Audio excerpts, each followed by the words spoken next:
The Pureblood Pretense by murkybluematter. Chapter 6. Rigel woke Thursday morning in a rare mood, filled with a childish excitement she thought she'd outgrown long ago. Perhaps it was Hogwarts herself. The castle seemed to breathe magic into the most ordinary of things. Not that Thursday was ordinary, it was their first day of potions. Rigel was first to arrive in the laboratory.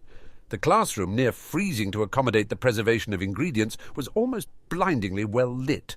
The tables were wide enough for 2 cauldrons to sit comfortably and still have enough room to prepare ingredients, and the aisles were generous so that one could walk without brushing their robes against another's station. Rigel thoroughly approved. She stowed her bag under the table closest to the blackboard, keeping only her textbook for a quick refresher of Chapter 1. She had given Malfoy and Pansy the slip during breakfast, made easier by the fact that neither of them was speaking to her. Wednesday had been a trial for all of them. The day began innocuously.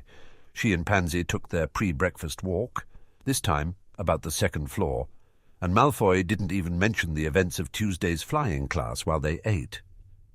Then they went to charms, and Wednesday turned like old dairy.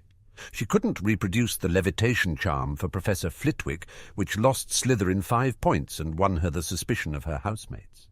They'd all seen her perform the charm perfectly the day before, in defence of a Gryffindor no less.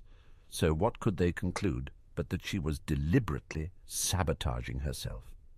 She had to hear about it from Malfoy and Pansy all through history, and by the time they got to defence, Rigel was so sick of it she went and sat with Crabbe and Goyle, neither of whom said anything when she couldn't manage the Lumos charm. Malfoy took the hint, but Pansy took offence. She publicly snubbed Rigel by sitting pointedly with Davis and Greengrass during dinner. They hadn't spoken since. Malfoy kept his cool until astronomy. Professor Sinistra set them to identifying a list of stars and constellations. Malfoy pestered her for answers, and when she finally told him she didn't know which star Orion was, Malfoy called her a selfish git who hoarded his knowledge of spells and stars from his friends. He no longer believed Rigel couldn't perform the spells in class, and he was especially adamant that Air Black would know stars from constellations when it came to the names on his own family tree. Maybe Archie did, at that. Draco had taken up with Zabini and Nott for the rest of the class, and it wasn't hard for Rigel to slip away from 2 people who were still studiously ignoring her at breakfast the next day. She was rereading the footnotes on cauldron bottom thickness, fascinating stuff, when Neville and the youngest Weasley arrived. The smell of bacon preceded them down the aisle, and they seemed to be carrying an assortment of rolls and bulging, greasy napkins between them. "Are you sure we're allowed to have food in here?" Neville asked, as they made their way to a table on the other side of the room. "Probably not," Weasley shrugged. "But we'll finish before Snape gets here, and better this than being late because we stayed at breakfast. Remember how mad McGonagall was? I'll never forget the look on her face." Neville shuddered. "She would have eaten us if she was any big woomph." Weasley had noticed Rigel and promptly elbowed Neville in the side. "What? Oh, hi, Rigel. Hi, Neville." Rigel nodded politely. "Hello, Weasley. Black." The redhead returned her nod, albeit stiffly. "How are you feeling today, Neville?" she asked, speaking just loud enough to carry across the room. Neville grinned and moved closer to her table, followed more slowly by Weasley. "Fine." His round face was entirely guileless. "Madam Pumphrey made me stay in the hospital wing for the rest of the day. My gran talked to the headmaster when they fire-called her, and, well, she was really rude, actually, but I'm excused from flying lessons for the year on account of trauma." He looked quite pleased with this, so Rigel said, "Congratulations." "Thanks," he grinned, "and thanks for saving me too." "I already told you why he did that," Weasley muttered. "Rigel didn't mean all that, Ron." Neville spoke soothingly. "He just has to say stuff like that to be a good Slytherin, right?" Neville gave her an expectant look as he bit into a cheese-stuffed roll. Rigel smiled. "Yes, well, about yesterday." She widened her eyes earnestly. "It wasn't really anything I did that saved you. My wand did the spell by itself." Weasley scoffed. "That's impossible." "Well, that's what happened," she said. "I think since that's the only spell I know, and I was pretty panicked when I saw you falling, my wand just reacted. Instinctively." "I guess that makes sense," Ron said slowly. There was a line between his brows that said he was working hard to convince himself. "Though I've never heard of accidental magic with a wand." "Still thanks," Neville said. "Don't thank me." She made a small motion with her shoulders that was almost a shrug, almost a dismissal, hoping the boy wouldn't carry her accidental magic as a debt between them. "We were just really lucky." Neville made a sound of fervent agreement while polishing off his roll. Weasley eyed her warily, and then stuck his hand out toward her with violent determination. "You're an all-right sort, Black." Rigel took his tanned hand. "You as well, Weasley." He made a face that twisted his freckles around. "Just Ron. I have too many siblings here for you to call us all Weasley." "Very well," she said. "Then I am Rigel." "Not Arcturus?" He pronounced the name awkwardly. "Rigel is my middle name," she said. The door to the classroom opened and Malfoy walked in, closely followed by Pansy and Nott. "See you then, Rigel." Ron retreated to his side of the room. Neville darted a nervous glance at Malfoy and jerked his head up and down. "Bye, Rigel." Rigel returned to her book, but had only read 3 sentences when a pale, perfectly manicured hand snatched it away from her. She looked up into angry grey eyes and knew for a moment the formidable man her classmate would become. She'd heard it said that eyes could be arresting, and though Malfoy's gaze had an element of capture, Rigel thought coming under his baleful attention was more like landing on the moon. There was a shift into confused disorientation when she found herself surprised by something she knew she shouldn't be. A feeling of losing her footing, then pressing fear on the heels of the realization that something was pulling her away from the ground instead of toward it, as though Malfoy could turn the universe on its head whenever it displeased him. Then Malfoy spoke, a sharp, petulant sound that broke the illusion entirely. She refocused on Malfoy's pale forehead instead of those anti-gravity eyes. "Those no-account peasants call you by your first name?" he demanded, not bothering to keep his voice down. Rigel glanced over at Neville and Ron, who were fortunately too engrossed in finishing their breakfast to notice. Pansy and Nott had heard, however, and both smirked at her, clearly enjoying the sight of a Malfoy disturbed to righteous indignation. "Yes." Rigel turned her gaze pointedly to the book he was holding hostage. He moved it behind his back, just as pointedly. "I don't even call you by your first name," he bit out. "That's true." Malfoy huffed, and his lower lip protruded ever so slightly. "And Pansy only uses it so that others will think she's in good with the mysterious black heir." "I beg your pardon." Pansy turned appealing eyes on Rigel. "Rigel, that's not true. We're friends, aren't we?" "Are you speaking to me again?" she asked. Pansy flushed. "I'm not mysterious anyway," she added, leaning to the side and trying to see around Malfoy to where he was hiding her textbook. "Yeah," Nott snorted. "Right." Malfoy moved sideways so he was directly in front of her again. "Stop that!" Rigel straightened obediently and blinked in a way she knew made her look like an abandoned baby owl. "Why are you so upset, Malfoy?" It was Malfoy's turn to stare stupidly down at her. "Upset? I'm not—" "You can call me Rigel if you really want to," she said, making her eyes go even wider and tilting her head just so.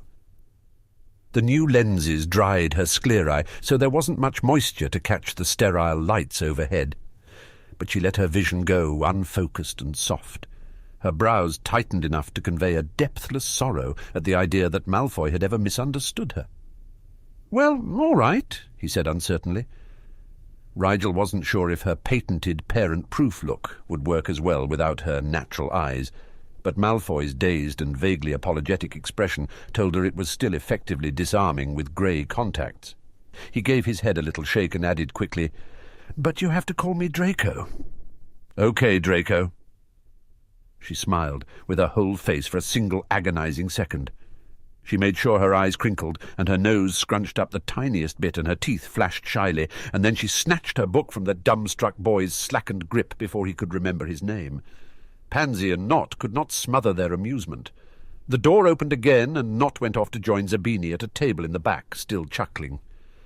Pansy took the next table over, and Draco sat distractedly beside Rigel. She flipped cheerfully to the index and began to cross-reference stirring-rod materials with their uses and dangers. 5 more minutes passed before Draco finally turned to her and said, "How did you do that?" She offered a blank stare. "Never mind," he muttered, pulling out his note-taking supplies with a grimace. Rigel hid a smile as Draco ran a hand through his hair in annoyed self-recrimination. She didn't feel sorry for him. He'd stolen her potions book, and he still hadn't apologized for his words the previous day. That look, really a series of expressions that took advantage of her delicate features, had been developed with Archie, who could pull it off even better than she could. It worked every time. Most people had a deep-seated infant instinct and an evolutionary predisposition to respond unconsciously to things that triggered it. The look was scientifically engineered to activate those instincts by arranging the facial muscles to express innocence, helplessness, and fragility. Rigel wielded it mercilessly to distract and confound, and she saw no reason to pull her punches now, when the stakes were higher than any of the mischief they'd gotten into at home. The door behind the teacher's desk burst open on a wave of magic, subduing the class into silence as Professor Snape stalked like a shadow into the room. He flicked his wrist at the door leading to the dungeons. It slammed shut and locked with an audible click just as the bell rang. Several people gulped, and Ron nudged Neville knowingly on the other side of the room. "Clear your desks!" Professor Snape stood framed by the blackboard and gazed down his nose at them. There was a sense of rehearsal about him as he called roll, a melding of old familiarity and new disdain. Occasionally he paused on a name, and something that on another man would have been a grimace tilted the edges of his mouth. He wasn't old enough to have taught any of their parents, so Rigel imagined the names brought to mind his years in school, like hers, or older siblings, like Ron's. She didn't think the pause meant anything good for those unfortunate enough to remind Snape of anyone. He seemed less than enamoured with his memories. After Zabini indicated his presence, Snape began to pace the length of the room. 20 pairs of eyes followed his movements, weaker animals tracking the gait of a panther who may or may not be hungry. Snape's voice was soft and slid so smoothly into the silent air that she didn't realize he'd begun speaking until halfway through his second sentence.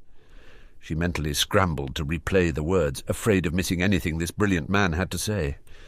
"Many of you have already heard about this class, and for any who haven't," his smirk was a nasty piece of work, "you will, purely for the sake of those to whom comprehension does not often follow contextualization, and I don't doubt this will include a percentage of you large enough to give me new dread for the future of magic.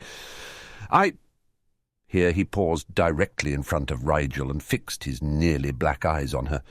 "Am Professor Severus Snape, the potions master." Rigel dropped her gaze to the table, her heart beating erratically with nervous anticipation. This was the moment her dream became reality.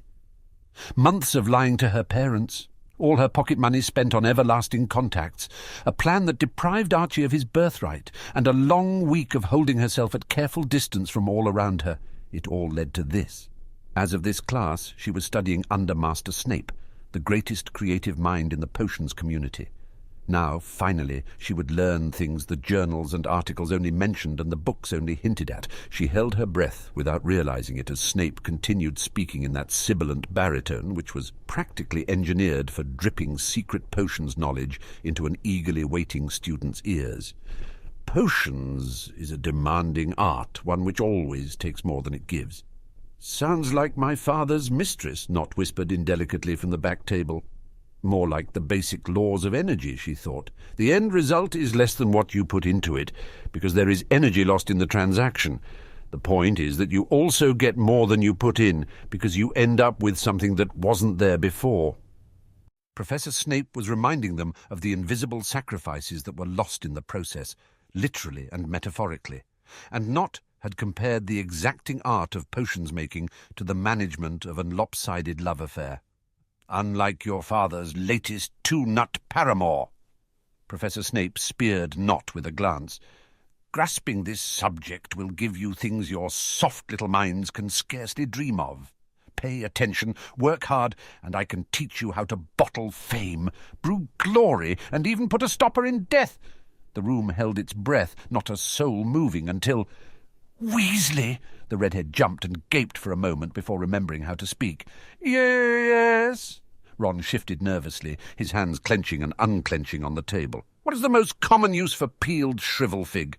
Snape took a single step toward Ron's table, and the boy paled dramatically, his freckles standing out like speckles on a thrush egg. Ron looked torn between looking around for help and not letting Snape out of his sight. "No idea." Draco scoffed a tad too loudly to be believable. "What kind of brainless clod has never heard of a shrinking solution?" Snape turned his attention to the blonde. "Correct, Mr. Malfoy. 5 points to Slytherin. The Gryffindors seem to deflate simultaneously. It's also used commonly in euphoria inducers, Rigel thought. Only mildly sour she hadn't been called on instead. And technically, it's the juice inside the skinned shrivelfig that's used in shrinking solutions." "Patil." Snape turned toward a girl with luminous golden eyes and a plait of black hair down her back. "When would you ingest the leaves of the aconite plant?" The girl bit her lip. Her pretty eyes lifted from her desk to Professor Snape's collar, then hastily dropped. Never? Because it's poisonous, isn't it?"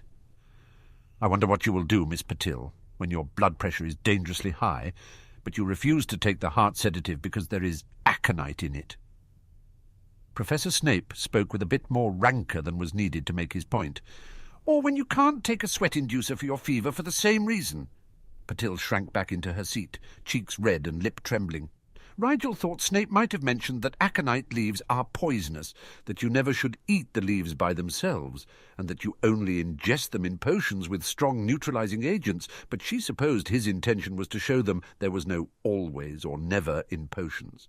A poison could easily become medicine, a harmless edible, just as easily made ruinous by its reaction to what it was brewed alongside. Draco answered a question about angel trumpet flowers correctly, and Pansy took an educated guess when asked for the uses of armadillo bile. But Rigel wasn't called on until after Goyle suggested that antimony was used to keep vampires away. She thought the professor might give up entirely at that point, but then his eyes caught her expectant look. Snape swooped down on her, or so it seemed from her admittedly low vantage point.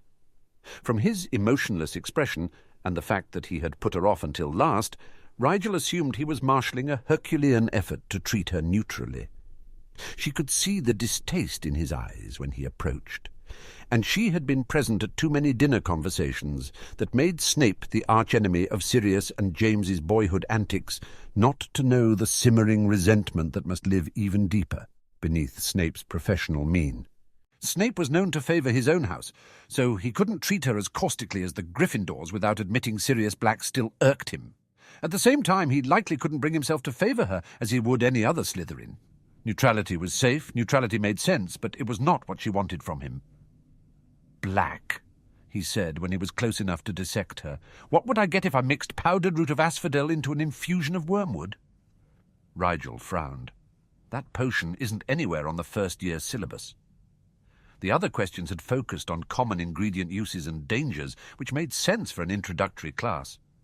Rigel's question technically qualified, but she doubted anyone else would know that. "They make the draught of living death, sir." Snape's eyes sharpened to black drills, boring across the distance between them. He studied her as though she were a strange plant he'd come across in the forest, one he wasn't sure would prove useful. "And what is the difference between monkshood and wolfsbane?" The veneer of neutrality had vanished, and she was a specimen in a jar for his perusal. Rigel glanced at Draco, who had also answered his question correctly, but he was equally mystified. Snape noticed and said smoothly, "You are the last student, Mr. Black, but I have several questions remaining. The material must be covered." She didn't believe for a second that Snape had miscounted the number of students when preparing his lecture, or that he had intended all along to ask the final student multiple, increasingly difficult questions. Snape raised an eyebrow, and a voice turned deceptively reasonable. "Unless you don't know the answer. In that case I can begin again with Mr. Weasley." Rigel didn't have to glance at Ron to know he was sending her a pleading look. "They are both the same as the poisonous plant Patil identified earlier," she said. "Aconite." Indeed. Did Snape have a thoughtful note to his voice? Or was that wishful thinking? "What is a bezoar, and where would you look if you needed to find one?"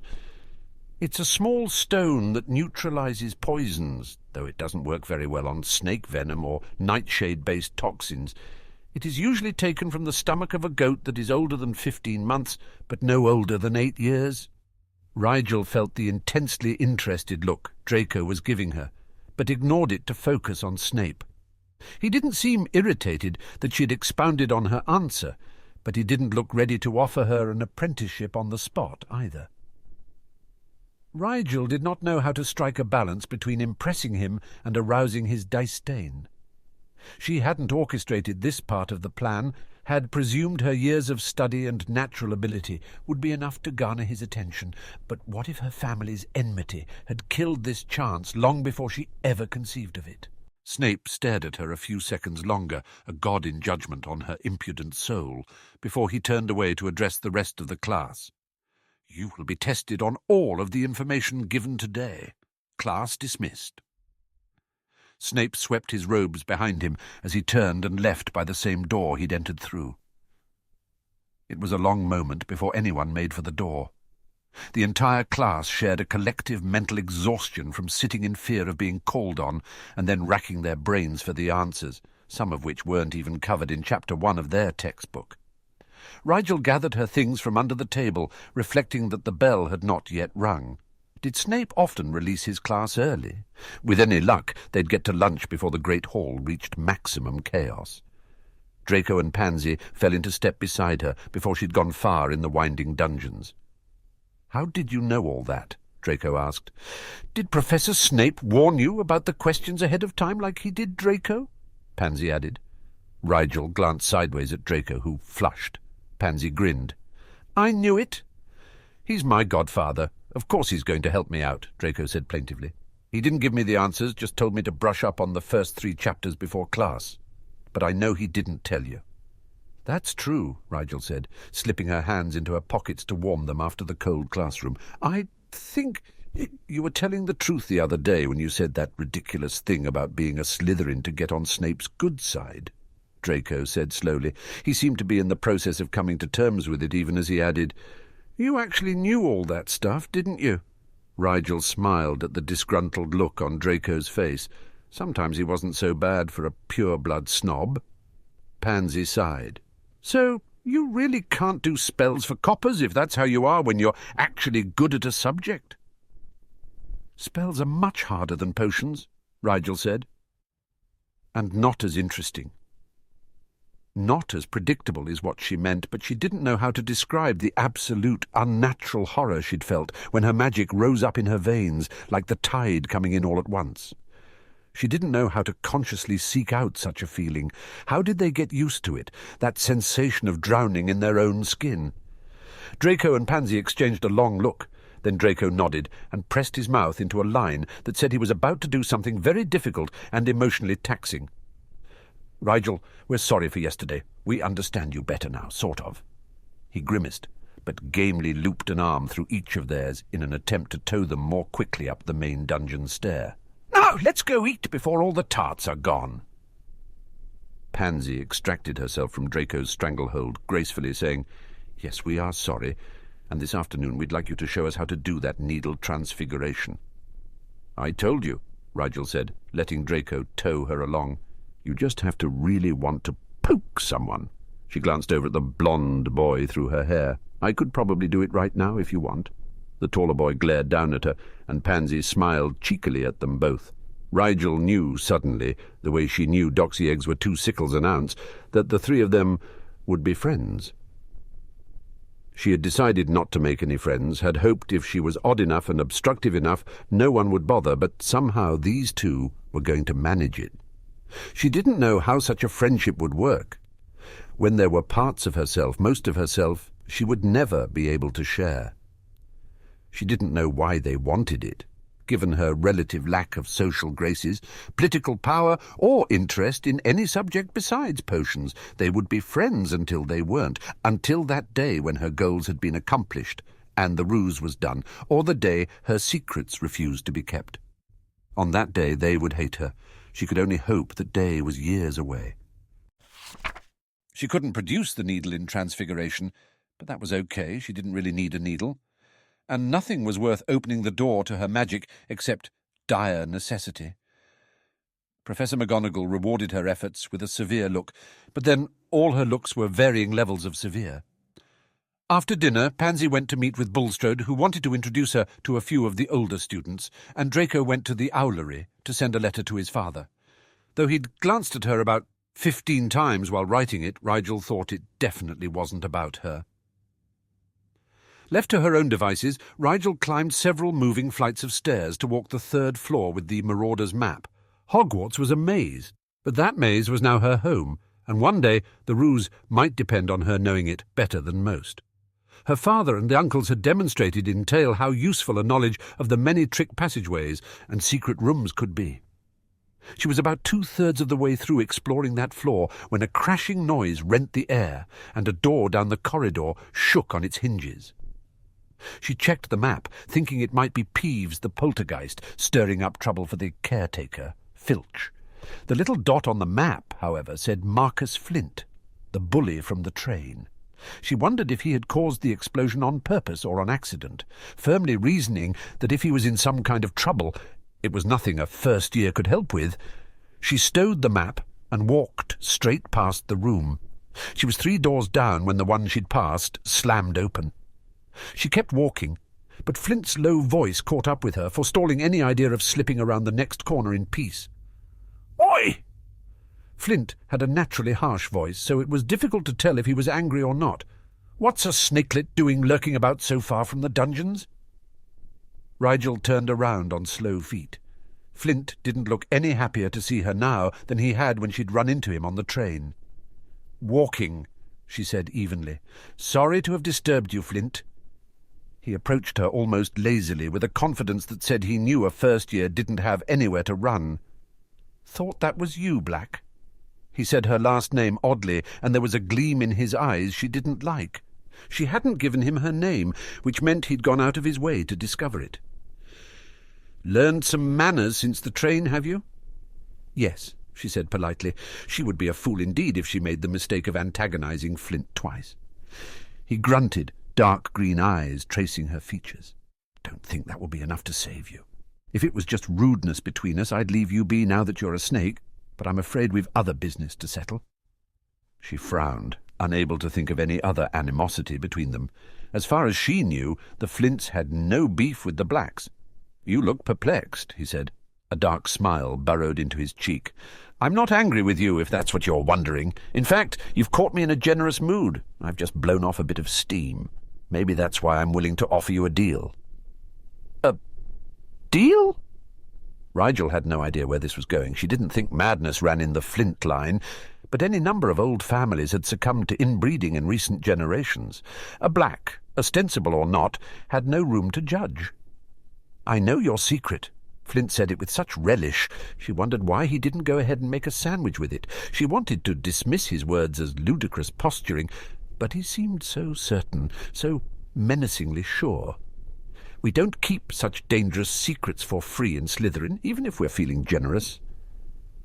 Rigel fixed solemn eyes on Flint's bronze-flecked green, and she wondered if she could bluff her way out of the situation without revealing anything. "My secret?" she asked neutrally. "Do tell. What secret would that be?" "Got so many you can't keep track?"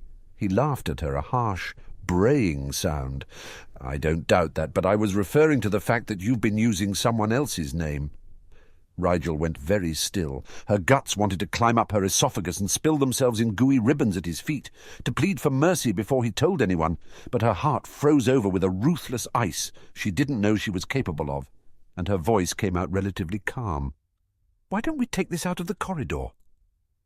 She turned sharply and yanked on the nearest door, gesturing for Flint to precede her. Flint kept his self-assured smirk as he stepped into the old classroom. She closed the door behind them and folded her arms, taking a relaxed posture against it. She would not act defensive or overly guilty, not until she knew what he knew. "What's this really about, Flint?" she asked lightly. "Everyone knows Rigel isn't actually my first name, but you must admit Arcturus is a bit pretentious." She smiled cajolingly, the way she'd seen Sirius do when he wanted Remus to support one of his more ridiculous and irresponsible ideas. Flint smiled slowly back at her, but there was nothing cajoling about it. Mockingly he clapped his hands.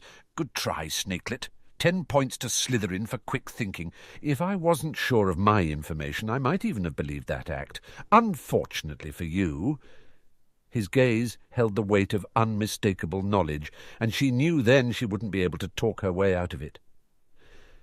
"I've known Archie Black since he was old enough to understand Quidditch, and though you are a good actor, you're not him." Archie, what have you done? A pureblood who knew him well enough to call him by his preferred nickname, who was Hogwarts aged, and Archie neglected to mention him. All their planning, all their preparation, and this was how easily the ruse crumbled. Outwardly, she attempted to maintain a calculating visage. He had mentioned a deal. Bitterly she grasped at it. "What do you want, Flint?" "Oh, several things," he said easily, as though he hadn't just accused her of a capital criminal offence. Blood identity theft was treated very seriously in the current political climate. Archie would be in trouble if it was discovered he'd infiltrated a foreign school under false pretenses, but if she were found out, the consequences would be considerably more crippling. But then she'd known that going into it. Flint's voice had a swagger to it, now that he knew she was at his mercy. "I'd ask why, but I think I've got most of it figured. Feel free to confirm it for me. Archie has attended home games for the Wimbledon Wasps since he was about 4, did you know? His father books 2 seats in the VIP box every match, which is where my father and I happen to sit as well. If Archie were there, she'd have doused his ears with an itching potion."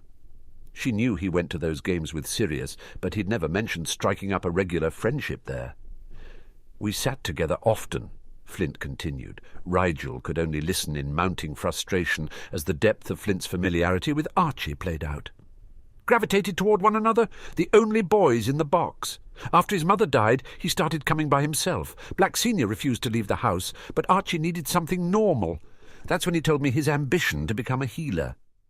Rigel tried and failed to hide her surprise that another knew Archie's dearest wish. She said nothing to confirm or deny, which seemed only to encourage Flint's smug monologue. "I figure the only way you're here and Sirius Black hasn't sent a squad of Aurors out looking for his kid is because Archie's where he wants to be, in America. He needs someone to pose as him so his father won't catch on to the fact that Archie's not at Hogwarts. That's where you come in." He nodded at her, an expression of satisfaction on his face. He would have made a decent detective, but Rigel couldn't find it in her to admire the boy who was so gleefully threatening everything. "I'm guessing you were slotted to go to America so Archie could take your place without making up a new identity, but your accent is British, which means you're not a pureblood at all, or you'd have been down for Hogwarts." Flint grinned as he came to the most damning conclusion. "Your features are inbred enough to pass as Archie, and you know the social basics, so I doubt you're a Muggle-born, which means you're a half-blood, and you get to go to the most prestigious school of magic in the world in exchange for covering for Archie in America. The only thing I don't know is who you are." Rigel took a deep breath, filtering the story she would tell through the facts he already had. He didn't know she was a girl, he didn't know she was a Potter, and he thought the whole thing was Archie's plan, with her a convenient stand-in. He was enough Archie's friend to realize she wasn't him, which made it unlikely he'd purposely crush Archie's dream by turning her in, and the sneer when he said half-blood seemed automatic, no real malice behind it. He wouldn't turn her in on principle alone.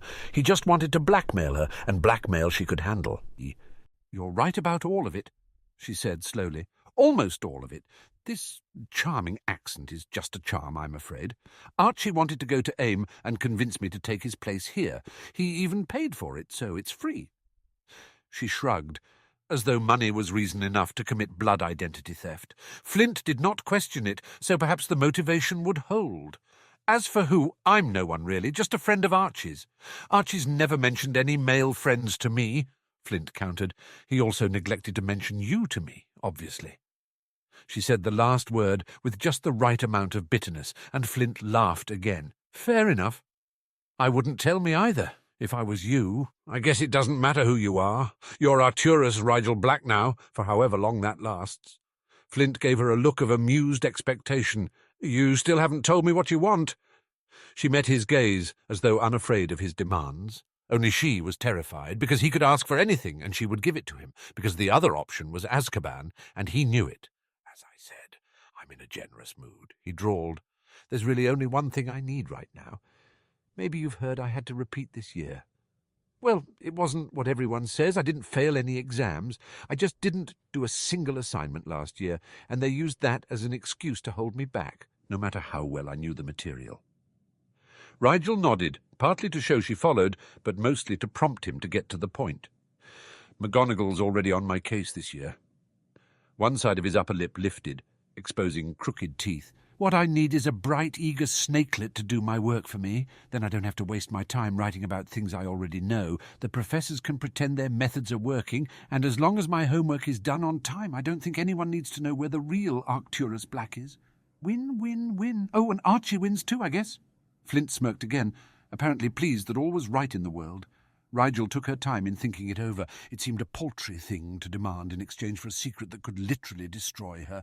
She would do any amount of extra homework to keep the ruse intact. Her friendships with Draco and Pansy would not become so close that they'd notice the extra time she spent in the library. So, really, what harm? "Can a first year really do a fifth year's work?" she asked. "Won't it make you look bad?" "You can put my name on whatever drivel you want, as long as it meets their arbitrary requirements for passing the year." Flint rolled his shoulders unconcernedly. "It's not like you have to do the spells, just research them. There's a whole library for that, I hear." Research was easy enough, and maybe some of it would be applicable to potions. She had already decided, as keeping her secret and preserving their ambitions was worth any price, but the idea that she would get to see the fifth-year potions work 4 years early was a kind of silver lining. "Deal." She held out her hand, and Flint took it with a solid grasp. "Mail me your assignments, and I'll mail them back before they're due." She straightened from the door, hoping her legs would hold her through her relief. "I hope you will consider our business from here on to be concluded." "Who can say what may come up in the world of business?" Flint prevaricated. "For now I am satisfied." Realizing that was all she was going to get, Rigel opened the door, adding, "I'll leave the handwriting charms for you to figure out," over her shoulder. The sound of Flint's harsh laughter followed her down the corridor. By the time she got to the first floor, her hands were shaking. Her pulse raced as though she'd climbed up 4 flights of stairs instead of down them, and she hurried through the dungeons to a small alcove concealed behind a depiction of Salazar Slytherin's familiar, a foot-long baby basilisk which didn't move like the other paintings. Rigel took a fleeting moment to hope that was because the painting hadn't been treated in the right glaze, not because the basilisk was still alive. She collapsed onto the shallow seat in the alcove and buried her hands in her short hair. That was too close. She allowed the admission silently. First thing in the morning, she had to owl Archie and make sure he hadn't forgotten anything else. Then she needed to make friends with a 5th year. Most homework assignments could be completed with the right textbook, but there would be things that only came from cumulative learning experience. Rigel let out a choked laugh. The plan to avoid making friends had well and truly flown. It would have to be someone who didn't ask too many questions. At least she could use her spotty spellwork as an excuse for the extra studying. She could feel her Hogwarts fantasies, in which she dazzled Master Snape with her brewing acumen and studied potions exclusively from morning to night, evaporating like morning mist. The reality of keeping up the ruse burned such fancies away. It was late by the time she reached her room, and Nott was already asleep behind his bed curtains. Running water in the bathroom told her Draco was probably brushing his teeth. She slipped off her boots and waited for Malfoy to finish and douse the lights. He came out with a towel over his face, gently patting his skin dry, and Rigel stifled a smile. A Malfoy would wash his face before bed at the tender age of 11. Draco lowered the towel and jumped a little at seeing her. "Where have you been?" he asked bluntly. His face was splotchy from the hot water on his pale complexion, and a few drops of moisture fell from his bangs to land on his nose. "Library," she said, laying the foundation for her cover story. "I'm sure I'll be able to do those spells if I understand them better." "Oh, good idea." He reached into his wardrobe for his nightshirt. Rigel made to close the hangings, but Draco's voice stopped her. "Rigel?" He was quiet in deference to their sleeping roommate. She slid the hangings back to look at him. He sat on his bedspread, shirt in hand, regarding her seriously. "I wrote my father tonight," he said, still staring at her, the way a child stares at a bird they are trying not to scare away. "I know. He and Mother are very curious about you, since we're cousins and all." Draco's eyes dropped to his bedspread, and he toyed with a loose thread. "I wrote a bit about you. I hope you don't mind.